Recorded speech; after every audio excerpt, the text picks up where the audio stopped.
Most books are written to teach, record, or persuade, but some were never meant to inform, they were designed to control. Not through magic, not through hypnotic patterns, but through something much more dangerous. Ideas that rewrite how people see reality, ideas that spread without permission, ideas that change behavior, and sometimes ideas that turn deadly. Tonight, we are not opening banned books, we are opening books that pull us inside them. We can begin with book number 1, the book that could change our perspective of reality. In the year 1999, two MIT researchers published a book, The Age of Spiritual Machines.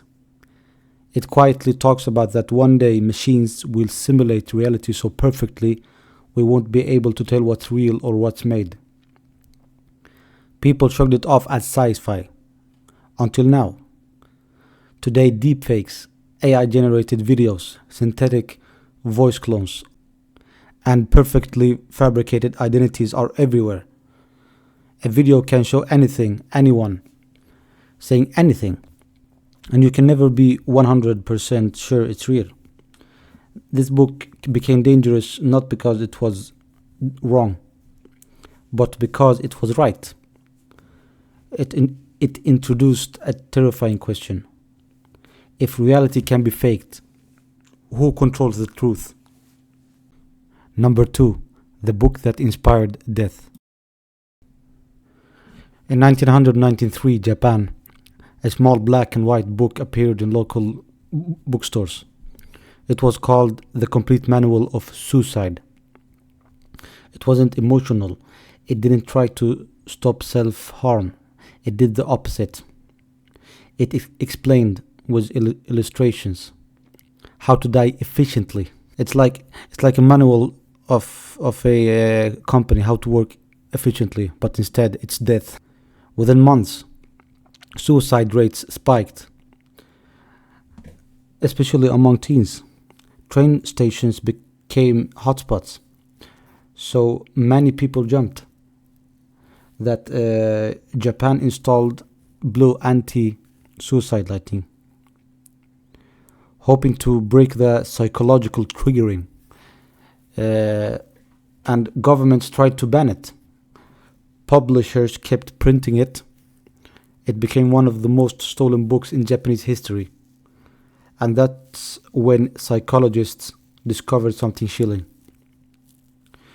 This book didn't instruct people to die. It normalized death.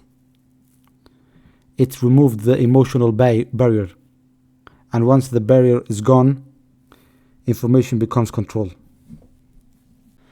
And this book, this is an example of a book that serves as a reminder. And the tragic incidents that happened with the book, it's a very strong reminder for us to be more educated, to not let ourselves be controlled and affected easily.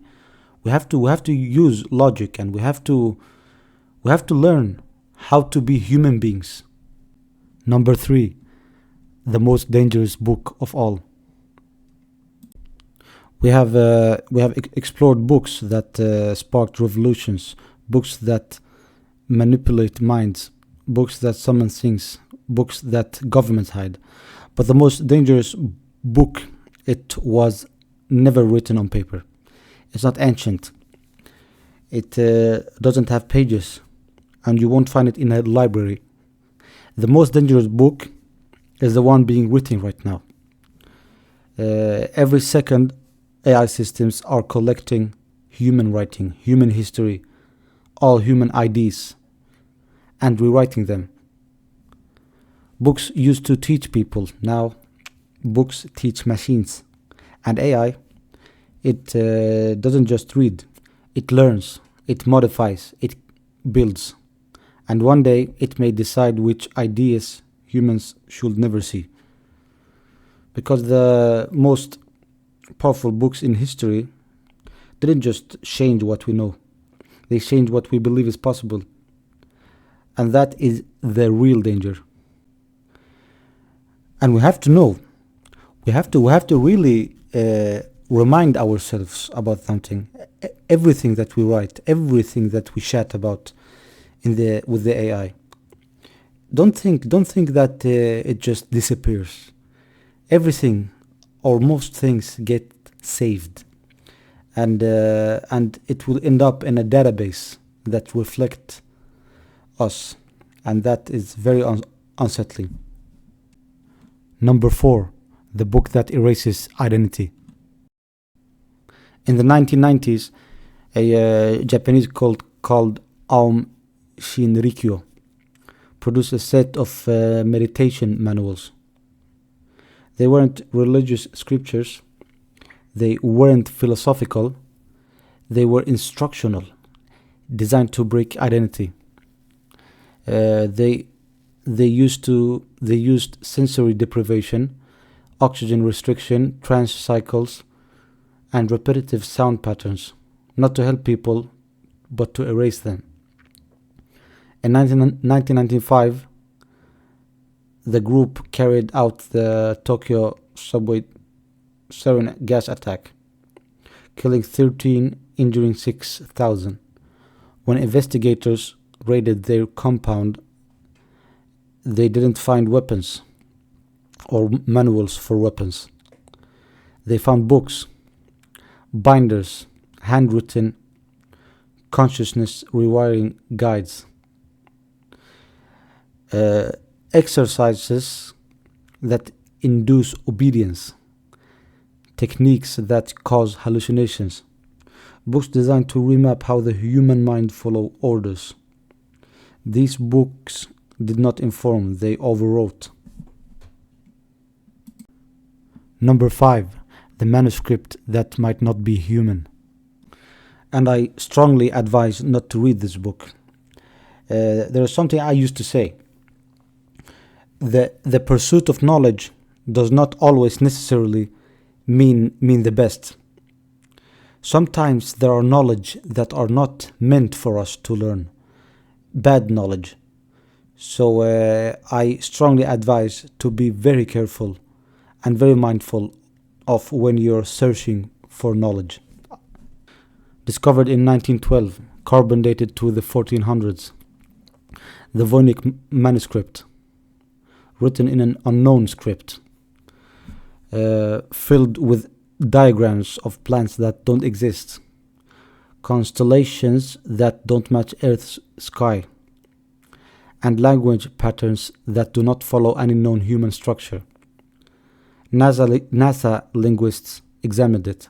Cryptographers from NSA analyzed it. AI was trained on it. Nobody cracked it, but AI made one chilling discovery. The manuscript has statistical structure. It is a real language, but not built from any human-based linguistic system. So we don't know who wrote it, or what wrote it, or if it was even written for humans. Some researchers now believe it's not meant to be understood, it's meant to be observed. Number six, the book that talked about social media mind control.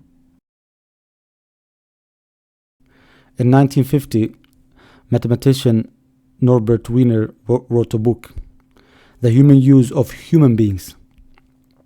It described decades too early how humans would soon be used to control human behavior. And not with guns, not with laws, but with feedback loops. Wiener warned, if machines learn how humans react, they won't just predict behavior, they will eventually shape it. Today we call that TikTok recommendation loop, YouTube algorithm retention, notifications engineered to hijack dopamine. But Wiener saw it coming. Back when computers were the size of rooms, governments didn't ban this book. They classified parts of it because it wasn't about informing people. It was about controlling how people could be informed. Number seven, the book that promised power. This book was not banned. It was something worse. It was classified as dangerous. Kings kept it secret. Dictators kept it on their bedside table. CEOs quote it without admitting it. It taught one radical truth. People don't follow the best leader. They follow the best manipulator. It didn't teach leadership. It taught strategy, deception, and behavioral control. It introduced the concepts of controlled perception, manufactured trust, strategic cruelty, morality as a tool, not a rule. It didn't spread knowledge, it spread techniques to control people. You don't control what they know, you control what they believe. And this book, those kinds of book, they present to us our reality, our world.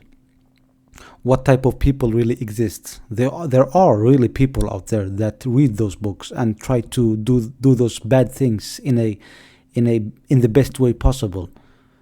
Just that thought is very disgusting.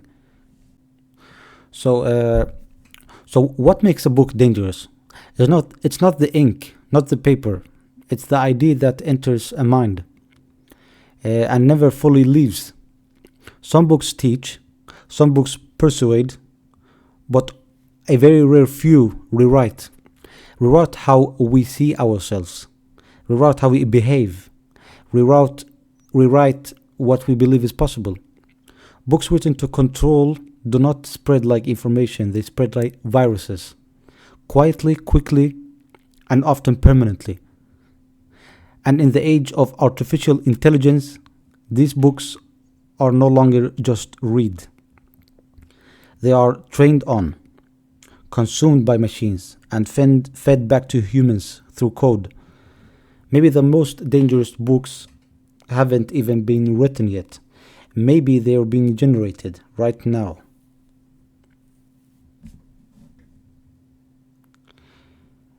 If ideas can control people, who controls the ideas? Subscribe for the next investigation.